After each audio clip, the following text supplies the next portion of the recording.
You have a lot of people online? Just a couple so far. Welcome. Welcome, welcome. Hello to everybody. Oh, my light isn't on, so I'm yellow. Nina, would you mind just plugging that orange plug in? Thank you. Thank you. Look much better. I look better on screen. It doesn't feel better. But you know, the sacrifices we make for the glamour. Hardly. That's. Speaking of which, I love your hair. Oh, thank you. Thank you. All right, let's begin. We'll sit for about 12 minutes.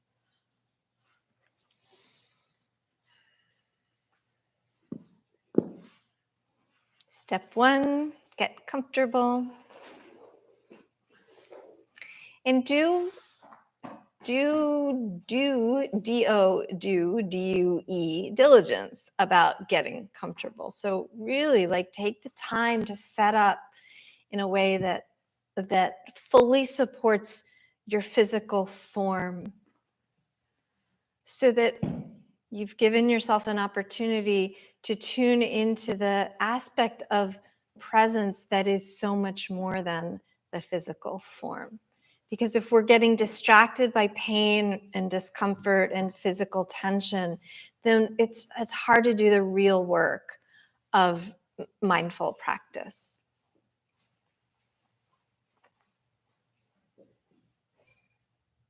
And the more we invest up front, then the less fidgety and distracting the experience will be.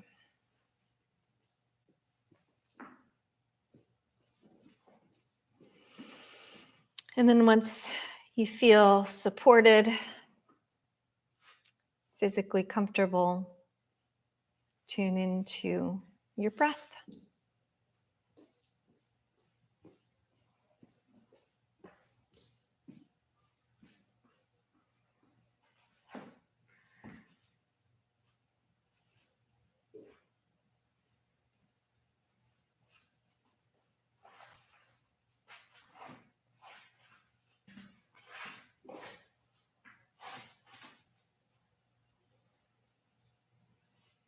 You can have your eyes closed or simply cast down.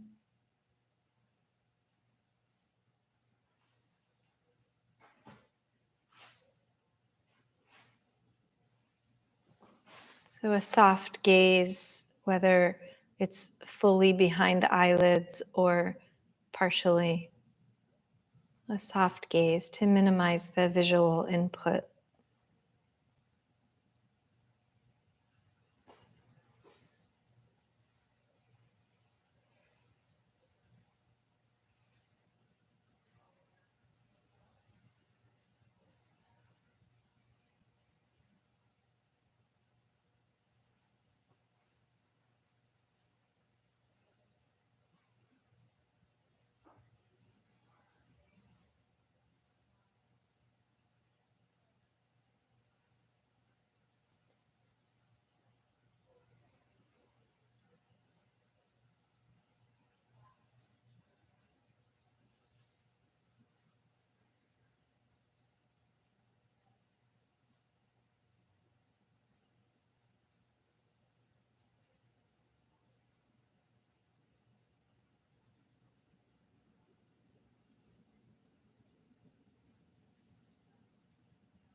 As distractions arise and your thoughts poke out and peek around, begin again, return to your breath.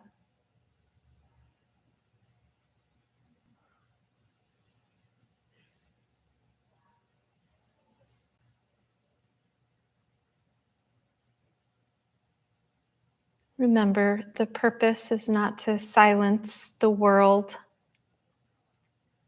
but to silence our reactions to it, or to quiet our reactions to it.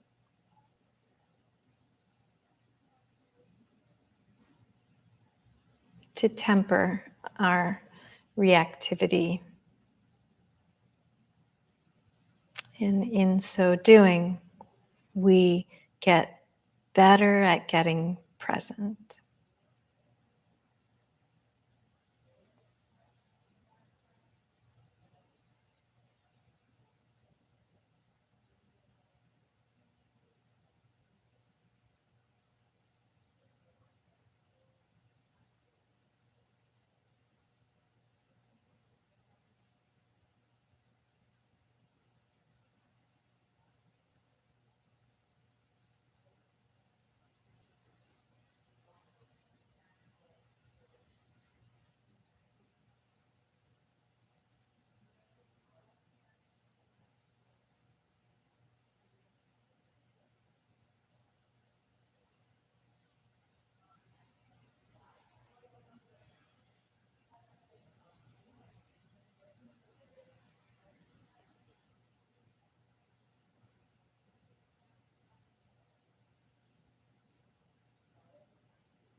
The breath is always available, waiting for your attention.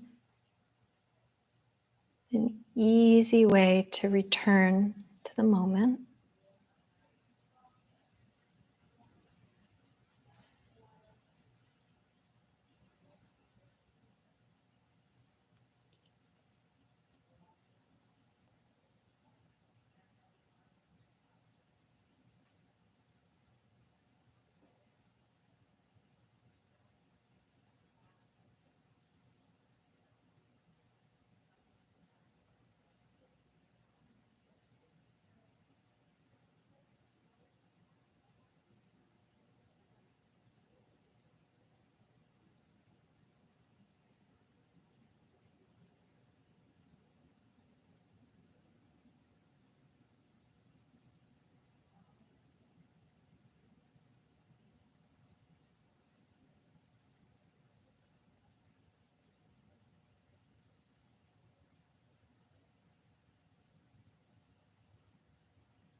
Whatever you detect that seems to be wanting to pull you away and out of the moment, let there be room for that. Acknowledge whatever it is. And next to it, Hold your awareness of breath. Hold your sensation of yourself landing over and over in your body in the moment with these thoughts, with these feelings, and with the wisdom to know that you don't have to be pulled away into distraction.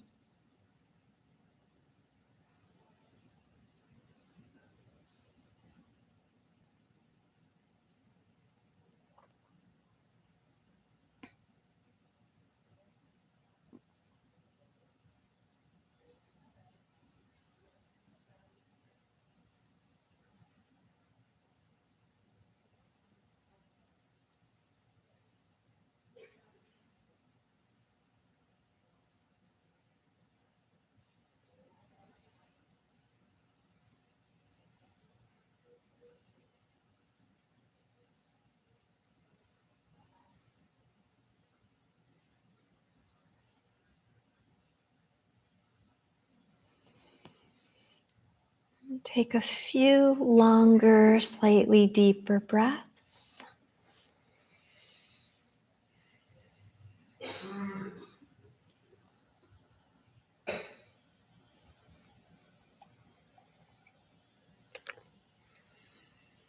Bring yourself back to your immediate surroundings.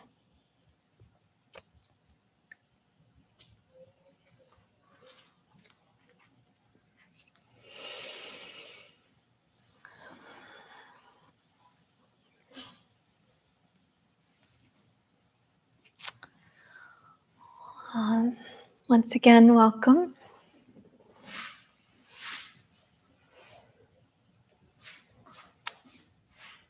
The practices of yoga and meditation and mindfulness, they're all contemplative pursuits, and we arrive at them with an expectation and a hope that it's going to be a pursuit that's peaceful and inward turning and introspective, quiet.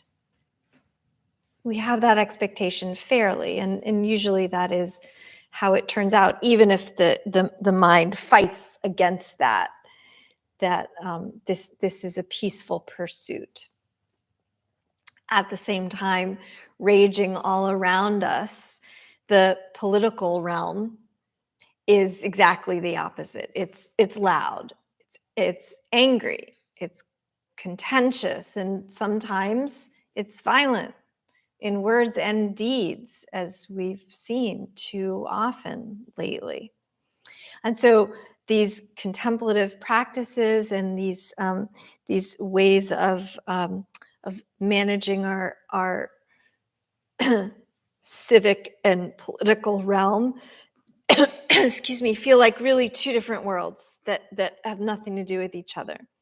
And I'm going to suggest tonight, it's not going to come as a surprise to those of you who know me well, that they're not different worlds, that because everything is interconnected, but even more so that the reasons we enter these realms, the reasons we pursue engagement in these two different areas are actually often driven by the same goal, which is to be well. The reasons that people start a meditation practice or come to yoga are almost all under the column, the heading, the category of wellness. We want to heal our bodies. We want to relieve stress. We want to fix something about our existence. We want to find community. We want to age gracefully. We want to make meaning out of our existence. And none of these things, even when we're pursuing them in a quiet, solitary realm, none of these things can be realized alone. They require other people. They require community. We need each other to be well in order to achieve wellness. We need each other. We need vibrant communities. We need local infrastructure. We need somebody to answer when we call 911. We need access to healthcare. We need public health policy that's responsive and responsible when things like pandemics happen. We need legislation that protects our civil rights and our planet. And these things happen when we engage in the civic realm. And ever since the agricultural revolution rooted us into a new understanding of what home is, when it landed us in a place and we literally put down roots, humans have learned to survive by connecting those roots into organized systems of managing our affairs, communal cooperation, and mutual aid. So in this way, individual wellness is inextricable from collective wellness. Systems of government are what we depend on to ensure that each individual is valued and their needs are met and cared for and voices heard. That system that we have is democracy. And boy, does it need us more than ever right now to participate. So this is my way of calling for engagement and making sure people vote and offering the recognition that it's not distinct from the reasons that we pursue these practices of wellness, these practices of mindfulness. So we'll have another short sit, talk a little bit more, and then finish with another round. So once again, find some stillness, some physical comfort that allows for an opportunity to get quiet in the mind.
Returning to the breath, watching the inhale, and watching the exhale.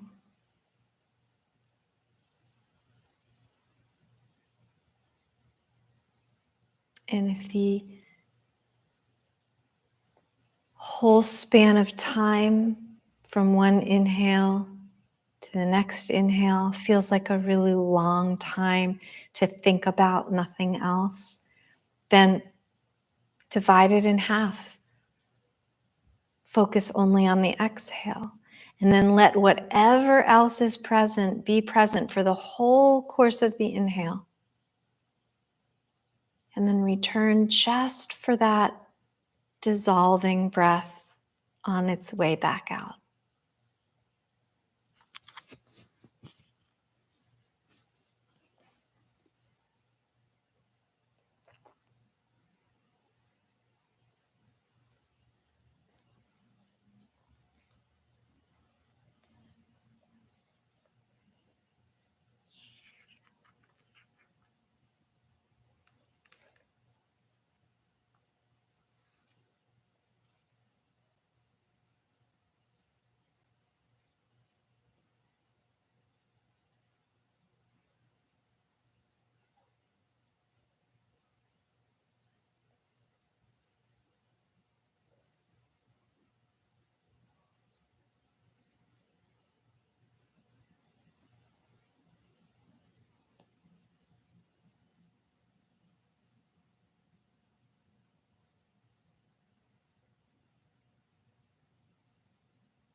So whatever's present, let it be present, make room for it, acknowledge. And then for every exhale that you can notice, come back.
Take the next deep breath as it comes. Add a little bit of oomph to it to bring yourself fully back into the moment. Then exhale it all the way back out.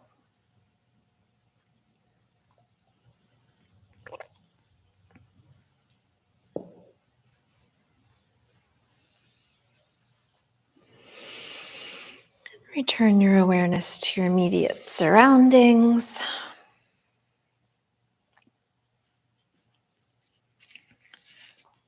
Share a couple of fun statistical facts with you about the 2016 presidential election. So, as we know, it was basically decided in 3 states, right? Michigan, Wisconsin, and Pennsylvania. And those 3 states, if you total up the congressional districts represented there, it's 41 congressional districts. I looked this up today. I don't just know this off the top of my head. And if you divide, so that's roughly divided by the number of votes that put the winner over the top. It was 107,000 votes. And if you divide that number by the number of people per district, it's 2,600 some per district. If you take that number and divide it by the number of polling stations per district, I read this a long time ago. I couldn't find the exact number today, but it came out to something like averaging that fewer than 10 people per polling district would have changed the outcome. if 10 more people had voted a certain way. And what I'm saying is we wouldn't have even had to change the way anybody else voted. But if each polling station had added 10 more people, it would have changed everything. And if you like the way those 4 years went, then that's a different conversation. But if you don't like the way those 4 years went, including the way the pandemic response happened right off the bat, then we're talking about a real profound shift in actual, tangible, individual wellness for every single American. And I find that really sobering. And as we know, wellness on an individual level cannot be fully realized until there's wellness on a communal level, on a national level, on an international level, on a planetary level. A couple of days ago in Brazil, there was a huge upset, a huge election turnover, where the authoritarian far-right president Jair Bolsonaro was defeated. And Lula da Silva won by a small margin, but he won. And it's not just the small margin that's remarkable about his victory, it's the obstacles that those voters had to overcome. The Bolsonaro government was putting up military blockades on the way to the polls to try and suppress the vote. And the effect of taking this particular leader out of office in Brazil is going to have huge ramifications for the Amazon rainforest. And for, as a result, every single one of us on this planet. This is about survival of our kids and our grandchildren and next generations to come. The Buddhist teacher Roshi Joan Halifax has been talking lately about hope through the lens of Buddhism. She frames it as wise hope. And I frame it as engaged hope or active hope. She talks about how everything is unpredictable. There's a radical uncertainty about life, which has been true all along, but we've realized is so profoundly and personal true, having lived through the pandemic. And to act in ways that further our certain goals in this context of wellness, in a hopeful way, she says, is to be engaged in a space of radical hope that's guided by wisdom and compassion, where even though we don't know if what we're doing is going to make any difference at all, at least we are going to try, and that's better than nothing. She quoted recently the novelist and wonderful environmentalist, in fact, Barbara Kingsolver, who talked about the difference between being optimistic and being hopeful. And Barbara Kingsolver used the analogy of facing down a cold, dark winter. And the pessimist would say, it's going to be terrible, we're all going to die. Right? The optimist will say, it won't be so bad, we'll be fine, everything is great, all is well. The hopeful, the wise and active, hopeful person will say, I don't know how it's going to be, but let's put some potatoes in the cellar and let's make some soup and freeze it now, just in case somebody's alive in February and notices that they're hungry.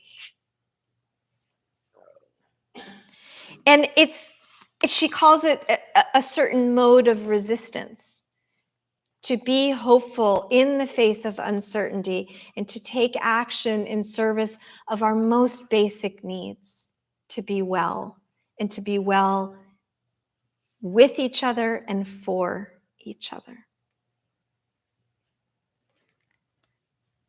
And so let's take some time for our last sit to contemplate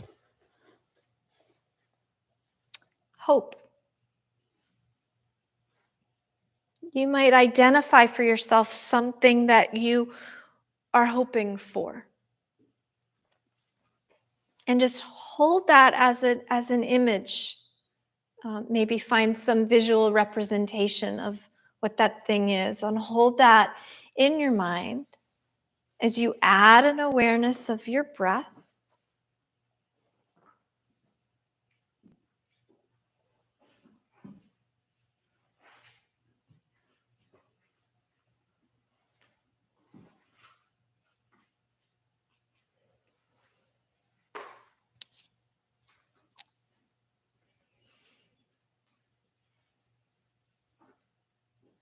And then feel in your body what action can be taken in service of this idealized notion that you have. Where in the body, and I don't mean like the action of casting the vote, just for an example. I mean, where in the body does that act live? Is it in the legs that take you into the polling station? Is it in the hands that fill in the little holes or punch the buttons, however your polling station works? Is it in your voice that talks to friends and neighbors, community members, to make sure that they've taken their action? So whatever the hopeful scenario is that you're holding in your mind, feel in your body where hope can be manifested to participate in realizing this thing. It may be no more complicated than an open heart to allow for all the possibilities and still be able to have compassion, still be able to love no matter what.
So we are rooting this hope in the body.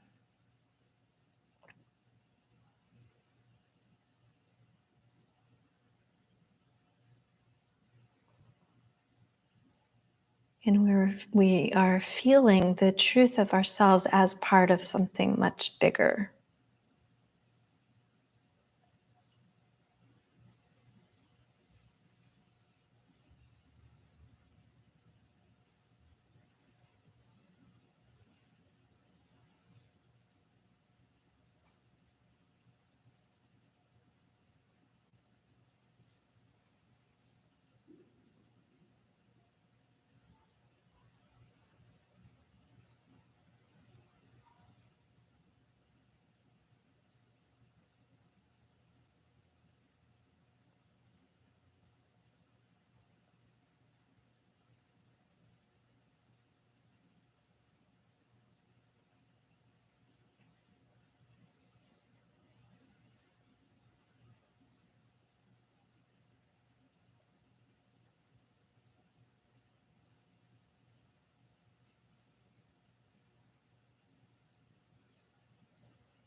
As we notice the distractive tendencies of the mind, we can also notice the rooted nature of the body.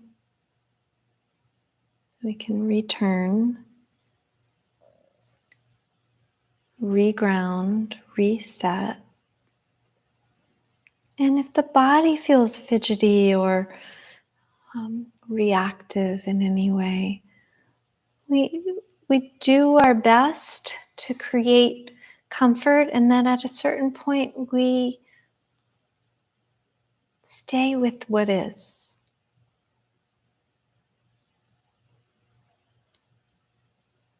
It's rarely perfect. Let it be what it is.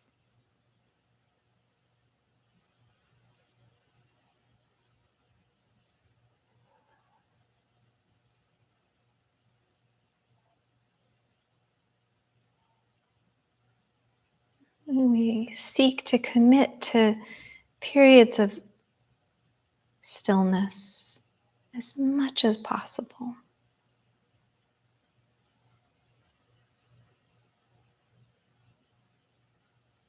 Just a couple more minutes.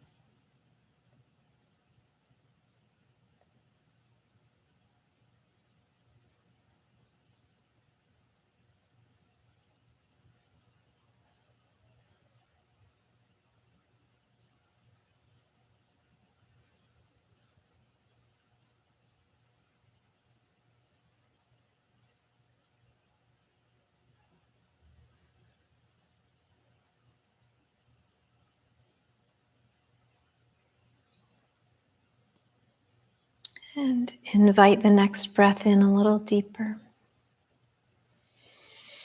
Let it out a little longer.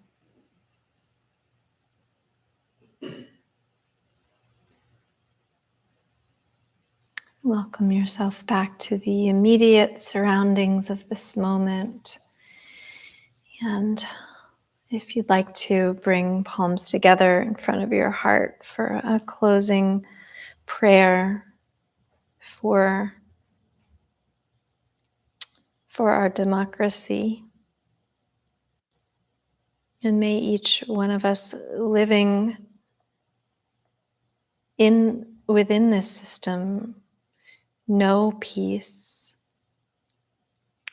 know safety from harm, from threat, be able to express compassion and patience and engage in hopeful acts. And may we all be free from suffering. Thank you. Thank you, thank you. Thank you.